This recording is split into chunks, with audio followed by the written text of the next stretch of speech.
On se pose tous cette question. Comment se faire respecter? On veut tous être considérés à notre juste valeur. Et nous nous sommes tous confrontés dans nos vies à des personnes qui nous manquent de respect. C'est une chose inévitable.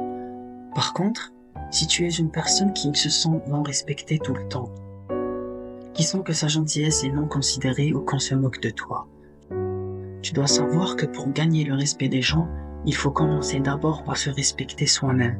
Respecter son corps, son âme et sa santé mentale. Se respecter soi-même demande des sacrifices. Demande de sacrifier les choses qui nous font sentir bien au court terme, mais qui sont mauvais pour nous au long terme. Tu ne respectes même pas ton corps, en le laissant grossir ou maigrir et en faisant rien pour y remédier, en lui donnant de la nourriture malsaine ou en ne mangeant rien de la journée. Tu ne respectes même pas ton âme, en délaissant ta prière et en refutant l'existence d'Allah. Je suis en train de te parler, mais tu as déjà perdu la concentration. Ton cerveau ne fonctionne plus de façon normale. Tu ne respectes pas ton temps, en consommant à longueur de journée du contenu abrutissant. Tu ne respectes pas ta santé mentale, en passant toute la journée dans ta chambre, en évitant de marcher dans la nature, en commençant la première seconde de ta journée par voir ce que les autres ont accompli et que toi non. On se demande toujours pourquoi nous sombrons dans les créations du monde moderne. Pourquoi tout le monde est addict? Pourquoi nous tombons tous dans le même piège? À vrai dire, il n'y a pas de raison claire. Mais dans la plupart des cas, toutes ces mauvaises habitudes sont commises contre notre volonté. On les commet car on n'a pas envie de faire face à la réalité. La triste réalité que l'on fait que fuir. Cette réalité, c'est le fait que nous sommes à un niveau très bas dans notre vie. Que nous détestons où on est ou que nous regrettons notre passé.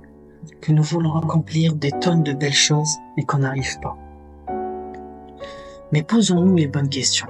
Est-ce que fuir la réalité va changer quelque chose? Est-ce que tuer son potentiel par ses propres mains changera quelque chose? Bien sûr que non. Ça empirera les choses même. La vie, il faut l'affronter. Tu n'as pas un autre choix. Peu importe l'âge que tu as, peu importe le temps et les années que tu juges avoir perdu dans des futilités. Tu peux faire profiter les gens de ces erreurs commises et transformer tes échecs en leçons à enseigner aux autres. Change ta façon de voir tes erreurs. Il y a des gens qui ont été malades mentalement pendant des années, mais que maintenant sont des psychologues reconnus mondialement. Il y a des gens qui ont été obèses pendant les 20 premières années de leur vie, mais que maintenant sont d'excellents coachs sportifs. Il y a des gens qui ont passé leur cursus scolaire avec les pires notes possibles, mais qui sont maintenant parmi les meilleurs professeurs dans leur domaine. Et j'en passe. Ces 3 personnes ont une seule chose en commun. C'est le fait qu'ils ont transformé leurs échecs en succès, et que grâce à leurs erreurs, ils ont accompli de grandes choses. Recommence petit à petit. Tu vas tomber des millions de fois, échouer des centaines de fois, mais sois gentil avec toi-même, non pas dur. Écoute-toi et accepte le fait que tu es un être humain non parfait, qui se trompe comme tous les autres font. Et sache que celui qui fait l'effort sera récompensé, soit par un succès, soit par un échec qui lui donnera une leçon précieuse, qui lui sera d'une grande aide dans sa vie.